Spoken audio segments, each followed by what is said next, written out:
Ahmed Khan, PAC, News 55. If you like the video, then subscribe the channel. Thank you. बिस्मिल्लाहिर्रहमानिर्रहीम, अस्सलाम वालेकुम वरहमतुल्लाहि वबरकातुहू। दोस्तों, आप अपना यूट्यूब चैनल पाक न्यूज़ 55 देख रहे हो। मैं अहमद खान। सबसे पहले तो आप दोस्तों से गुजारिश है कि प्लीज़ अगर मेरी ये वीडियो पसंद आए तो चैनल को सब्सक्राइब करें और शेयर और लाइक ज़रूर करना। इस वीडियो को लास्ट तक देखना। इंशाल्लाह उम्मीद है कि आपको ये वीडियो अच्छी लगेगी। दोस्तों, दो तीन बातें हैं जो आज करनी मैं ज़रूरी समझता था, इसलिए मैंने अपनी ये पोस्ट फेसबुक पर की है, क्योंकि ये हालात उस तरफ जा रहे हैं जहाँ पर अमन नहीं होगा, इंतशार होगा। क्योंकि देखें, जो कुछ ये हुकूमत कर रही है या जो कुछ इससे करवाया जा रहा है, वो हालात नॉर्मल तरफ नहीं जा रहे हैं।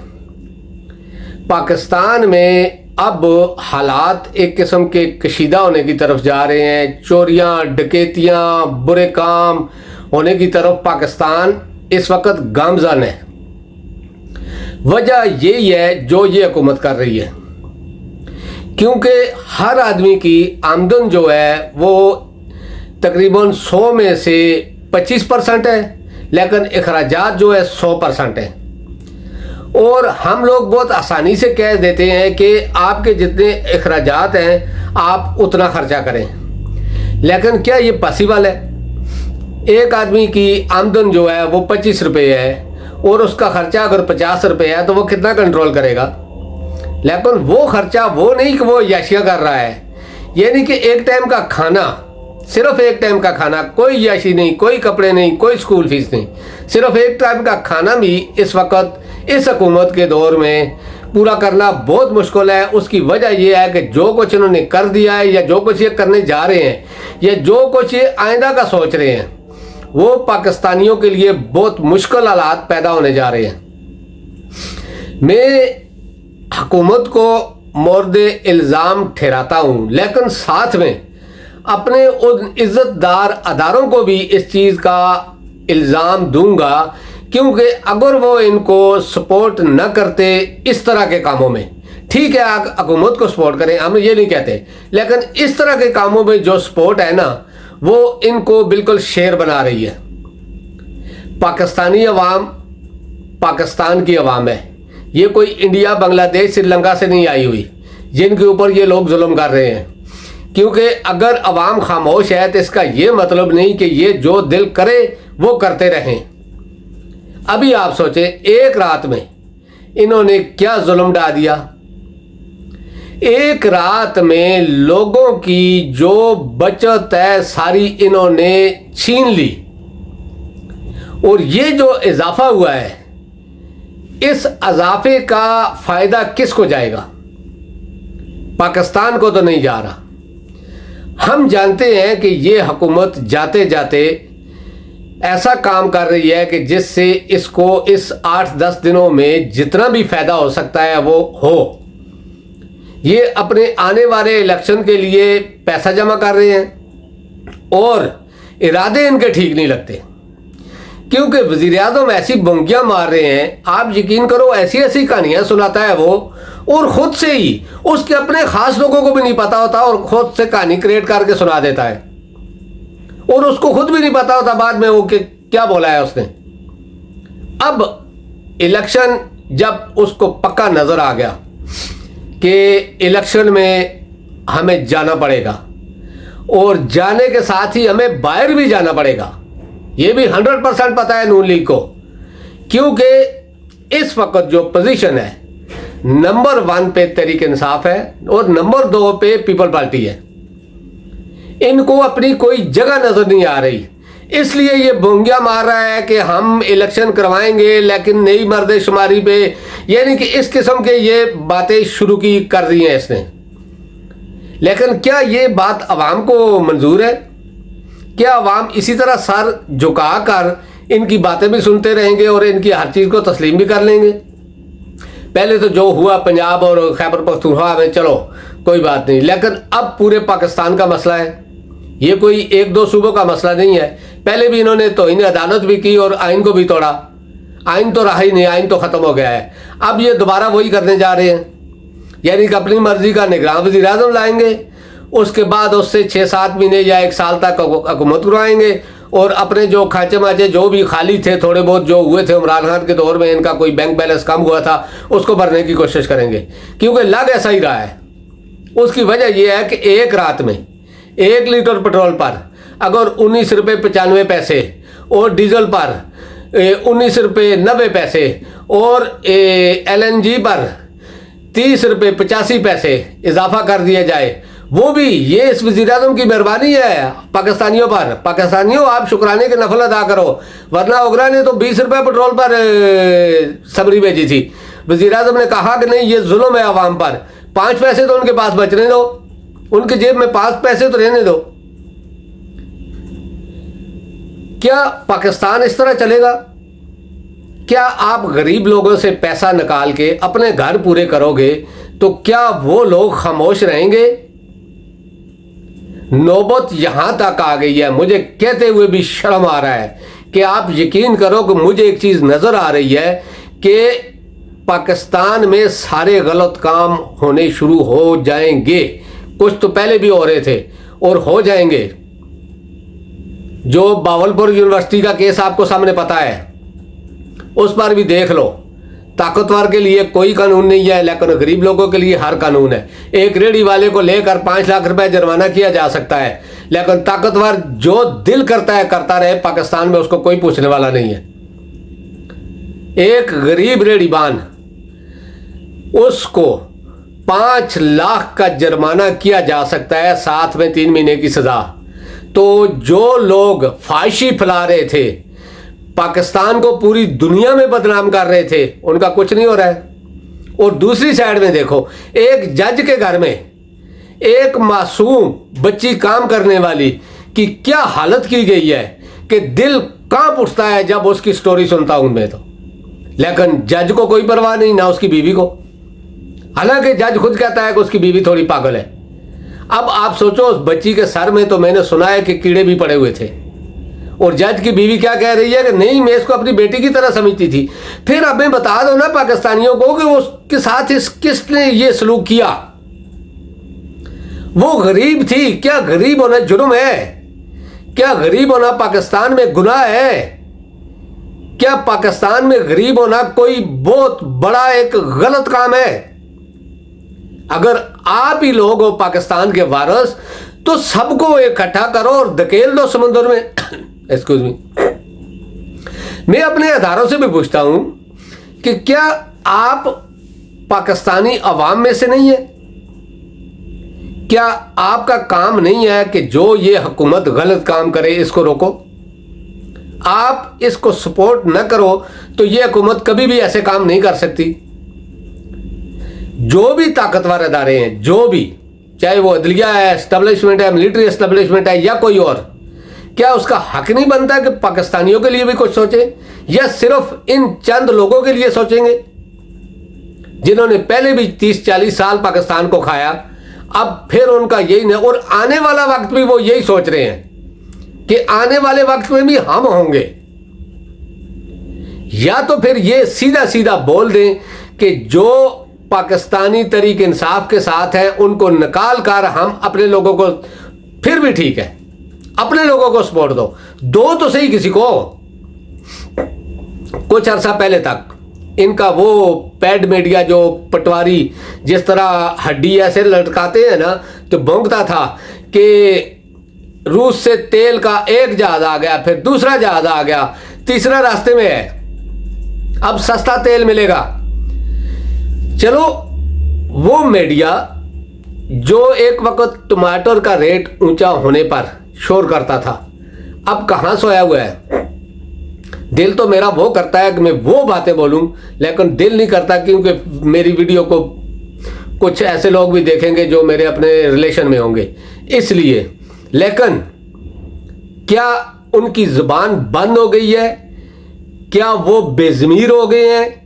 बेगैरत तो वो थे ही पहले, अब उससे ज्यादा भी नंगे हो रहे हैं। क्या इस चीज से भी आपको एस्टेब्लिशमेंट ने मना किया हुआ है कि आप हुकूमत के गलत कामों को भी मीडिया पर नहीं लाना? आप जैसा मीडिया दुनिया में हमने कहीं नहीं देखा, लेकिन गलती हम लोगों की है। हम फिर भी आपको देखते हैं, फिर भी पढ़ते हैं, फिर भी सुनते हैं, फिर भी लाइक और कमेंट करते हैं। ये हमारी गलती है। अगर आज हम ये छोड़ दें, खुदा की कसम आप ज़मीन पे हमारे पाँव पे आ जाओगे। 25 करोड़ अवाम को आपने चूहा, बिल्ली, कुत्ता समझा हुआ है कि जो दिल करता है वो सलूक करते हैं। हर उल्टा कानून आप पास करवा रहे हो, कर रहे हो इस हुकूमत में बैठे हुए लोग। हर उल्टा कानून जो भी अवाम के लिए नुकसानदेह है, ये जितने कानून भी बने हैं या पहले के बनाए गए हैं, उसका किसी अमीर आदमी पर असर हुआ है? 16 करोड़ की करप्शन वाला वज़ीर आज़म बना हुआ है, 16 करोड़ की करप्शन वाला घूम रहा है आज़ादी से। तो गरीब आदमी जो रेडी लगाता था उसको 5 लाख रुपए जुर्माना हो सकता है पाकिस्तान में। मैं अपने अदारों से दरख्वास्त करता हूं कि देखिए, चीफ ऑफ आर्मी स्टाफ की मैंने तकरीर सुनी। उन्होंने कहा कि पाकिस्तान में बहुत कुछ है, ट्रिलियन के हिसाब से पाकिस्तान में मदनियात है, सारा कुछ है, लेकिन हमें सिर्फ एक चीज नजर आती है, जो ये हमारे सामने लाकर खड़े कर गए हैं, यही पाकिस्तान का खजाना है और यही 40 चोर भी है और यही खजाना भी है। मैं समझता हूं मेरी इस वीडियो के बाद मेरे लिए कुछ मुश्किलात होंगी, लेकिन कोई बात नहीं, मुश्किलात आती हैं। लेकिन अगर मैं बोलना ही छोड़ दूं, मेरी तरह दूसरे लोगों की तरह मैं भी बोलना छोड़ दूं, तो मेरे में और दूसरे लोगों में, आम लोगों में फ़र्क तो नहीं रहेगा जो बिल्कुल खामोश है, चाहे वो डर के मारे हैं या किसी मजबूरी के तहत हैं। लेकिन एक बात मैं वार्न कर रहा हूं पाकिस्तान को, पूरे पाकिस्तान को, कि आप यकीन करें कि 70% लोग गलत रास्तों पर जाएंगे। उनमें ख़ास करके हमारी ख़वातीन मोहतरम, हमारी बहनें, माएँ, भतीजियाँ, भांजियाँ। क्यों कि अखराजात इतने ज़्यादा हो गए हैं, महंगाई इतनी ज़्यादा हो गई है कि जिसका कोई कमाने वाला नहीं, जिसका एक बच्चा कमाने वाला है या कोई नहीं, वो क्या करेंगे, कहाँ से पूरा करेंगे? हक हलाल से तो कुछ होता नहीं है, पहले भी नहीं होता था, क्योंकि हक हलाल खाने वाले गरीब उसी तरह गरीब ही रहेंगे, भूखे ही रहेंगे, एक टाइम का खाना मिलेगा। तो जब आदमी हराम की तरफ हाथ डालता है तो वो गलत कामों में ही जाता है। सोचना तो ये हमारे उन ताकतवर अदारों को चाहिए जो अपने आप को समझते हैं कि वो पाकिस्तान के अदारे हैं या पाकिस्तान के हक में अच्छे फैसले करते हैं, तो प्लीज़ इस हुकूमत से हमारी जान छुड़ाएं। क्योंकि ये लोग जब से आए हैं, इन्होंने आते ही शुरू कर दिया अपना हिसाब, यानी कि अपना सारा कुछ इन्होंने ख़त्म कर दिया, अपने लिए सारे रास्ते क्लियर कर दिए, लेकिन अवाम के लिए सारे रास्ते बंद कर दिए, कांटे बछा दी। अब देखो कि कोई आदमी, गरीब आदमी कैसे गुजारा करेगा? जो आदमी एक मोटरसाइकिल पे ड्यूटी पे जाता है, अगर उसकी 20,000 रुपया तनख्वाह है, तो क्या वो 15 से 18,000 रुपया पेट्रोल का देगा, आने जाने का? क्या इतना भी इंसाफ नहीं पाकिस्तानियों का? इतना हक भी नहीं बनता? और जो आदमी हर चीज़ पे टैक्स दे रहा है, इन अमीरों में से कोई एक आदमी भी टैक्स दे रहा है? कोई नहीं दे रहा है। लेकिन जो आदमी हर चीज़ पे टैक्स दे रहा है, सांस लेने पर, उसके साथ ये जुल्म क्यों?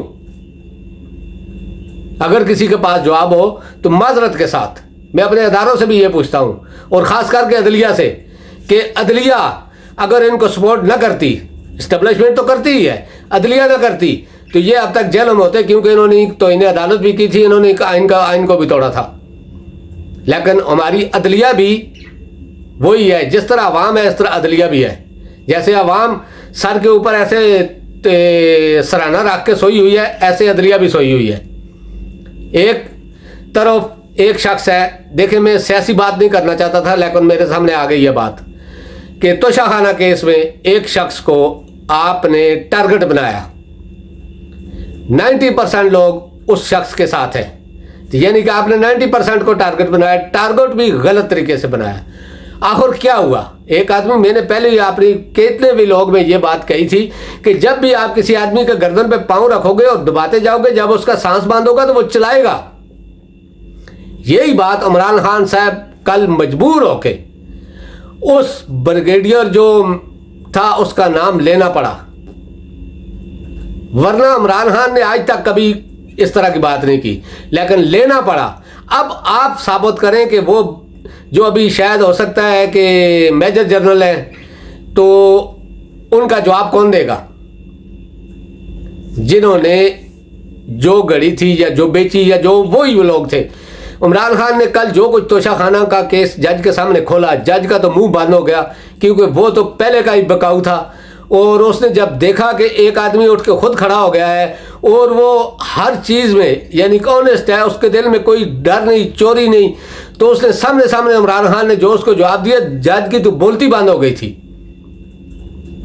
क्या ये इंसाफ है हमारे अदारों में भी और इस तरह के बैठे हुए लोगों में जो सामने सामने करप्शन कर रहे हैं? अभी देखे 2 जहाज आए हैं, वो किधर गए हैं? क्या वो रानीवाड़ में चले गए हैं जाती उम्रा में, या फिर वो मौलाना फजल रहमान के घर चले गए, या बिलावल हाउस में चले गए? वो जहाज किधर हैं? फिर एकदम से ये रेट क्यों ज्यादा हुआ? इतना डंडोरा पीटा गया, इतना डंडोरा पीटा गया। 2 जहाज आने का पाकिस्तान का सारा मीडिया इसी पर लगा हुआ था कि 2 जहाज आ रहे हैं, 2 जहाज आ रहे हैं, पूरे पाकिस्तान में तेल की नहरें बह जाएंगी, पेट्रोल इतना सस्ता होगा कि फ्री में मिलेगा। देख लिया रिजल्ट, वो जहाज भी गायब, पेट्रोल भी गायब, 1 अरब 10 करोड़ डॉलर भी गायब, पाकिस्तान के बैंक के खजाने से सारा पैसा गायब। तो फिर पाकिस्तानियों का पैसा गया कहां? अब वज़ीर-ए-आज़म हर चीज में यही बात कहता है कि आर्मी चीफ के ऊपर, ये नहीं कि वो जो बात भी करते हैं वो बात ऐसी होती है कि दूसरे के ऊपर इल्जाम लगाने वाली बात होती है, क्योंकि लोग उसका उल्टा मतलब लेते हैं। अब ये हर चीज में एस्टेब्लिशमेंट को इस्तेमाल कर रहे हैं ताकि एस्टेब्लिशमेंट बदनाम हो, और बदनाम तो उन्होंने कर दिया है एस्टेब्लिशमेंट में। 90% पाकिस्तानियों के जहन में ये बात बिठा दी गई है और पीडीएम की तरफ से बिठाई गई है कि एस्टेब्लिशमेंट हमारे साथ है और आपके खिलाफ है। अब आप सोचो कोई क्या सोचेगा, इसमें लोगों का क्या कसूर है? अगर एस्टेब्लिशमेंट कार्रवाई करना चाहती है तो पहले इनके साथ करे ताकि पता चले पाकिस्तानियों को, पाकिस्तानी उल्टे हाथ से सीधे हाथ से सलूट मारेंगे। हम अपनी फौज से बहुत ज्यादा मोहब्बत करते हैं, कौन नहीं करता? ये तो दुश्मन थे हमारी फौज के, ये सारे इनमें बैठे हुए क्या और ये क्या, जितने भी हैं, स्पेशली शरीफ फैमिली और पटवारी नून लीग वाले, दूसरे भी हैं लेकिन नून लीग वाले तो स्पेशल है। इन्होंने वो हरकतें की हैं जो कोई कह ही नहीं सकता। अभी ख्वाजा आसिफ का नया ताज़ा इंटरव्यू आप देख लें, फौज का चीफ आर्मी स्टाफ था ना बाजवा, उसके ऊपर कितना बड़ा इल्जाम लगाया। यही वजह है कि हम कहते हैं कि ये लोग कभी भी ना पाकिस्तान के सके थे और ना ही फौज के सके हैं। अभी जो आदमी इनको सपोर्ट कर रहे हैं वो ये सोचे कि कल को ये उनके कपड़े भी उतारेंगे। तो मैं अब आप सबसे इजाजत चाहता हूं दोस्तों, अगर मुझसे कोई गलती हुई हो तो माफ कर देना। तो अब तक के लिए इतना ही, इंशाल्लाह नेक्स्ट व्लॉग में आपसे मुलाकात होगी। अल्लाह पाक आप सबको अपने हिफ्ज़-ओ-मान में रखे। अस्सलाम वालेकुम व रहमतुल्लाहि व बरकातहू।